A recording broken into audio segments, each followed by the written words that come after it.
Hey friends, welcome back to another Wellness Wednesday. Yes, I did get my hair cut. I had a lot of people ask on my last couple of videos if I got a haircut, and I did. Got it cut short again. I am so hoping that with getting my iron levels in check that my hair will come back and I'll be able to grow it out long again without it, looking so thin. But until then, I'm going to keep chopping it off. I do like it at this length. It's so easy to deal with, and I thought with the new length, I should try some headbands and see if I can pull that off. So that's what I'm doing. So yes, I did get a haircut, and thank you to those who have complimented it. I appreciate that. First off in this video, I will give an update on my SIBO protocol that I laid out for you last week. I have been on the supplements for, I believe, a full week now. Or 6 days, 6 to 7 days, I think. And so I'll give you an update on that. And then I will go over some lab work, some new lab work I got done. 2 months ago, I told you guys about the concerning lab work that I got done. And that's what showed me I was very deficient in iron. I got the iron infusion.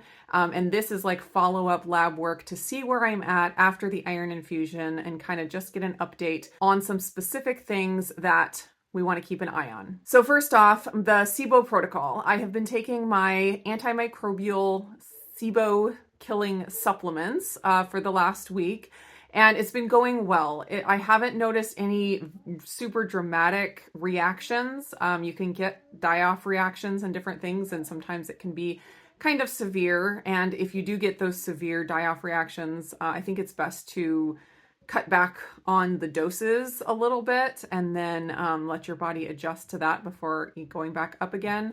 But I have not had any dramatic die-off symptoms. What I have noticed the last 2 or 3 days is that I've had a headache, kind of a mildish but annoying headache. And it wasn't until this morning that I was like, oh my gosh, it could totally be a die-off type reaction or a detox reaction, because I just kept trying to figure out, what did I eat something that my body doesn't like? Or did I slept okay? Like, why am I having this? I'm not dehydrated. Like, I'm keeping up on my electrolytes. I couldn't figure out what it was. And then this morning I was like, duh, you've been taking all these antimicrobial supplements trying to kill SIBO. You're probably having a die-off reaction, which is completely normal.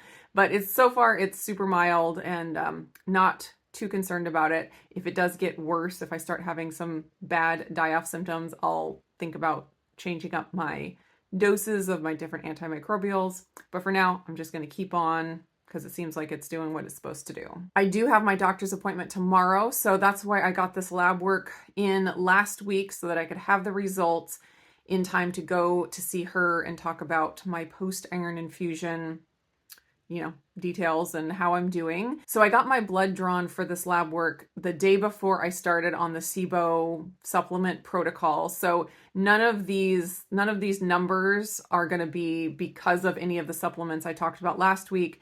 These numbers are because of what I've been doing the last 2 months since I got my first lab work and the iron infusion, of course. Okay, so let's get into the numbers. So first off, the most important thing to me was my ferritin level, or stored iron. That was what tipped me off that there was some serious issues going on 2 months ago when I got my lab work done. I had a ferritin level of 9, whereas optimum would be somewhere between 70 to 100. So I got my ferritin checked again, and since my iron infusion, it apparently did what it was supposed to do. It was at 130. Super, super happy with that. I'm going to be keeping a very close eye on my ferritin from now on. Not going to let it drop down low. I know how bad that feels, and I never want to have to deal with that again. My other iron markers changed a little bit too. So my total iron in 2 months went from 72 to 80, which is good. My iron binding capacity actually went down, and I don't remember all the details of what all of these things mean, but that's why I have a doctor, and I will be talking to her about it tomorrow. But the iron binding capacity last time 2 months ago was 315, and this last time was 255, and apparently optimal is around 300, so I'm not sure why that went down. My percent saturation was 23 before, and it went up to 31. So as far as I can tell, things are looking good on the iron front. The infusion did what it needed to do and what it was supposed to do, and I think from here on out, I'm just going to be working on fixing my gut so that I don't have these iron problems again. Keeping an eye on the numbers, make sure I am absorbing the iron that I'm eating. So I am super happy with where I'm at on all of that. And of course, my doctor will have her insights to share about that as well. So 2 other things that were really important for us to keep an eye on. By us, I mean me and my doctor. The first one that was really concerning to me was that my hscrp, which is a measure of your inflammation in your body, was at a 3.4 2 months ago. And that is high. It's, let's see, what do they say? 3.1 to 10 is higher relative cardiovascular risk. And they do even say here in the test, consider retesting in 1 to 2 weeks to exclude a benign transient elevation in baseline CRP value. So it's one of those that you don't just take one number, you always get retested to see if there really is, inflammation underlying, or if it's just a transient inflammation from something that's going on that's completely normal. Because of course, inflammation is a good thing. It has a job. It's supposed to do something. It's just can be a key. Like if it's too high, regularly, it can be a key that you have something underlying that you need to deal with. So anyways, it was 3.4 2 months ago, and I got it retested last week and it was down to 1.2. So happy about that. I've had my hsCRP checked a couple of different times and it's always been right around the 1.1, and then this time 1.2. So I feel like I'm kind of back to what my normal is. Now, I would love to see my hsCRP go under 1 because under 1 is optimal. Above 1 to 3 is in average relative cardiovascular risk. So I'd rather be optimal than average, but I'll take average over high risk any day. And like I heard somebody say recently that I thought was really interesting, anytime you are deficient in nutrients like B12, vitamin D, iron, you're in an inflammatory state. Like it's inherently inflammatory to be deficient in nutrients. So maybe, as I get my nutrient levels to a more optimal range, maybe I'll see that go down. We'll see. I'll keep an eye on it. But so far, I'm just happy with the progress that I've made. Another really important thing that my doctor and I wanted to keep an eye on was my positive ANA test.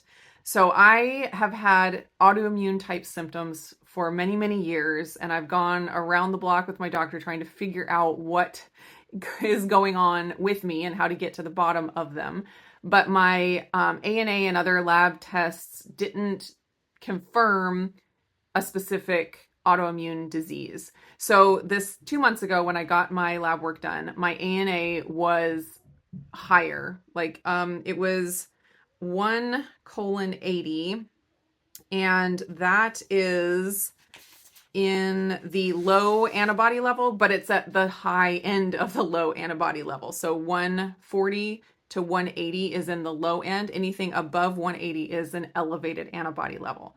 So it's the first time that I had that high of an ANA result. And so it was concerning to me. My doctor and I have suspected lupus. Even a previous doctor that I had suspected lupus. You guys know that I've struggled with the red rash on my face, which I still don't know if it's rosacea or a lupus rash or both. I've also had lots of different skin issues, just different weird autoimmune things that we've never been able to exactly link to a specific disease. Lupus seems the most likely, but then I didn't have the lab work to back up that diagnosis, so I've never been officially diagnosed. So what my doctor wanted to do was have me get the iron infusion, get that taken care of, and then retest my ANA to see if it's gone up, gone down, stayed the same, and then also see what symptoms I continue to have after getting the iron infusion. Because autoimmune diseases and being deficient in iron can have some very similar symptoms like fatigue and things like that.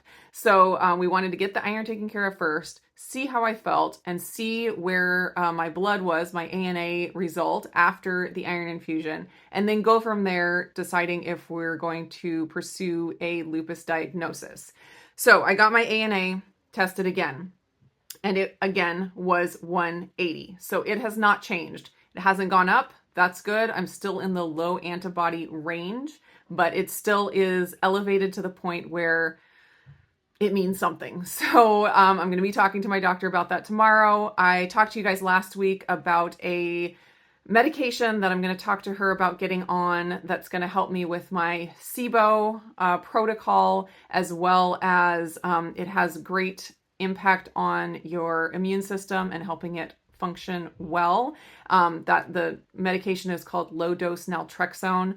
So it's a prescription, so it's something that I need to get her to prescribe for me. So I'm gonna get some information, bring it to her, see what she thinks. So that might be a route to go down to see if I can get my ANA down. That would be really interesting to see. The low-dose naltrexone also helps with inflammation, so I could see if it could help bump down my hscrp number as well.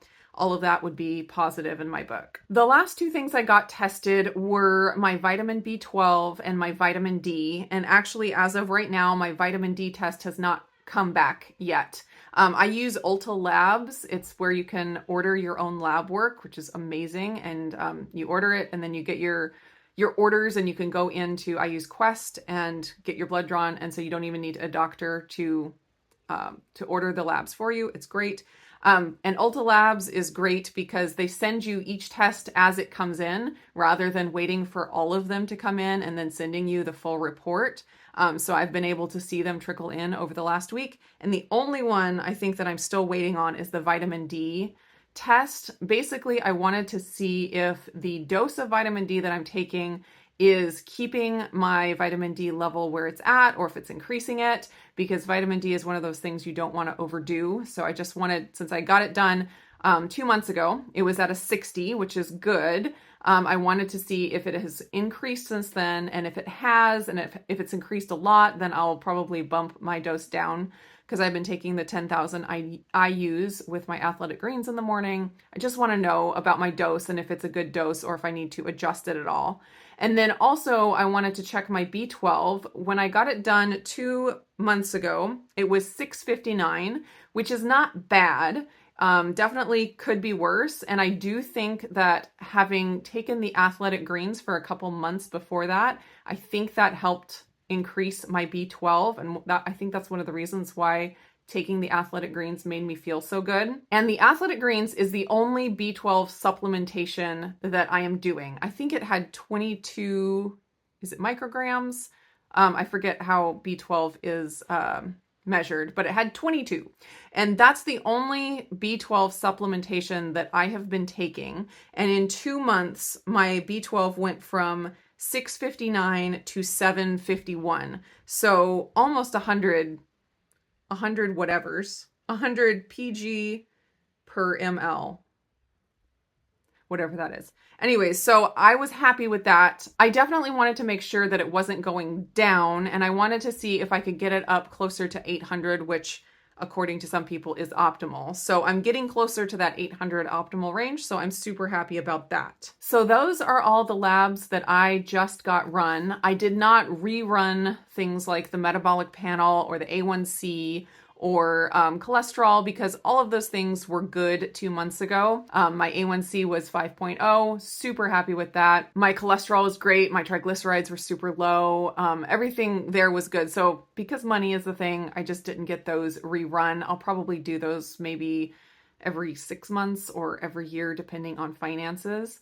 But that is an update of my labs. Next week, I will definitely be sharing more about if my doctor had any insight into other stuff, because I have my whole complete blood count that I got run, that she'll know more about all those specific numbers. And then also the different stuff in the iron panel, she'll have more insight about.